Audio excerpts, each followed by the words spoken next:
living in harmony with nature, right? Now, what was the first instance that this harmony is broken? Because in every story, there's always this harmony, this peacefulness, this blissfulness. And then something happened that's going to start to break this harmony. What was this? They got a prostitute to Oh, sleep with. thank you for that. Yeah. But before they get to that stage, right? Something happened that led, because until then, of, nobody knew of Enkidu. From the civilization of Uruk, nobody knew of Enkidu. I forgot what he did, but like he did something where he was just like, I just wrote down funny savage man, and he was like by the water, and he was doing something. I didn't know what he was doing, and then this guy was like, "What is he doing? Like, I don't want him here." And then they went to the temple, and the man was like, "Oh, just get a prostitute to like seduce him." Somebody reported Enkidu, this hairy guy who plays with a guy who plays with the animals and drinks from them. Who was this person? I mean, what is his profession? He trapped the animals. Yeah, he is a trapper. So this person who went, and reported Enkidu, right? Yeah. Yeah, somebody reported Enkidu. Otherwise, nobody would have known. In the lesson that we're studying last year, he is a hunter and gatherer. And he sets up traps for the animals to get into. And what did Enkidu do with his traps? Oh, maybe he let an animal out of the trap. That's one. So he probably let an animal out of the trap because the animals are his friend. And the second thing is this. He broke the traps. He dismantled the trap. He kind of destroyed them. And so this hunter and gatherer, in the story, in the book, it says he's a trapper, was wondering why is he not having a catch? Why is he not getting any animals in his traps? And beforehand, he was so successful, he has no problem. So what he was doing in the detail, right? Because the story moves in so fast. Because when the story was told, it was told to the people who are hunters and gatherers who lived in that area. But we don't live in that civilization. But basically, he's not getting any animals. And that means there's no food for him. He couldn't feed his family. And so one day, he set up a trap and observed the trap for a long time. And it was then and there that the trapper saw Gilgamesh face to face. So Enkidu saw a human being for the first time, and the trapper saw Enkidu for the first time. And of course, the trapper, what did he feel? He feel really scared. He feel that his livelihood is really in trouble, that he couldn't do his job.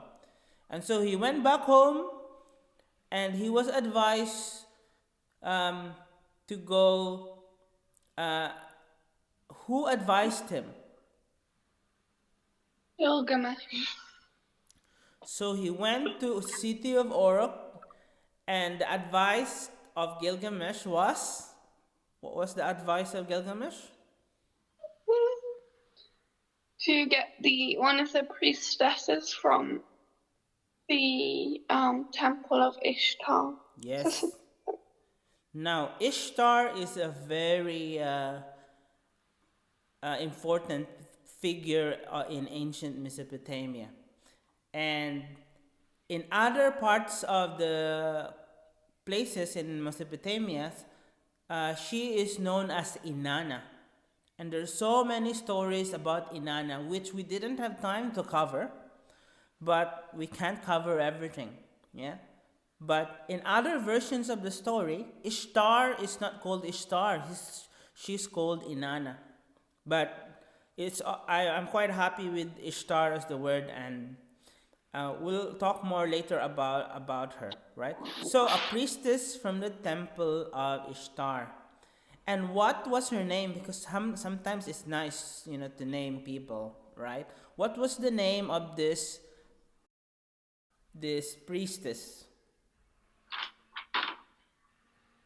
Well, her name is called Shamhat. And so, basically, what was the command? Yeah, what was the instruction to Shamhat? And how did you hear this from the audiobook? The instruction. Yeah. What? I don't get what you mean. What was the To brief? her from. What was the mission? What was the mission of Shamhat? Yeah. This is like a mission. Like what was her mission in life at the time? To give herself to any man. Okay. Man. So basically, in the audiobook, it's very vulgar, right? It's so vulgar. It says, "Go into the forest, yeah, and you'll see a hairy man, yeah, and when you see this hairy man, spread your legs." That was in the audiobook. I was just thinking because ancient society is a very conservative society, very, very conservative. And to have instructions like that must have been taboo at the time, right? Taboo I as a think story. maybe the person who wrote it might have elaborated a bit because I don't think that's in the actual story. No, it's so interesting. As I know. So here, I kind of yeah, that's an interesting comment from you. But here, a whole new book came, and I haven't got hold of it. It's called Gilgamesh, The Life of a Poem. It just came in the last 12 months. The Life of a Poem. And so it looks at all the different versions. Yeah. And I would like to get hold of it, yes, because I find the whole thing very interesting. So, okay, let's continue. It's quite a vulgar description. Now, so basically, here is a story now of Shamhat. So they obviously made love with each other for how long? Yes. 7 days. Yes, 7 days. Yeah, they must have full of hormones. Yeah, at the time. Yeah, and so very interesting. So 7 days, and then what was after making love with Shamhat? Yeah, Enkidu and Shamhat for 7 days and 7 nights. What happened to Enkidu? So now, basically, Enkidu for the first time experienced a different world. And so after this, obviously, Enkidu tried to do the normal things that he tried to do before meeting Shamhat, right? Now there are things that Enkidu couldn't do. Yeah. So after he met Shamhat, what are these things? I couldn't run with the animals. Yeah.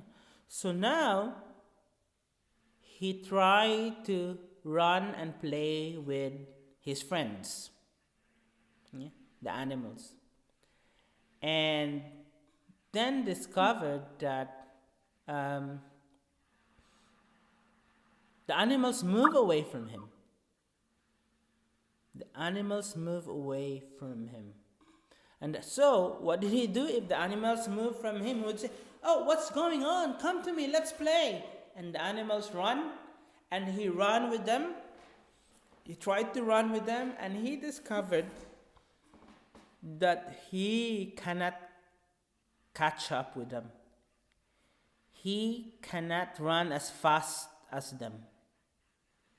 So, his powers of keeping up with his friends are gone.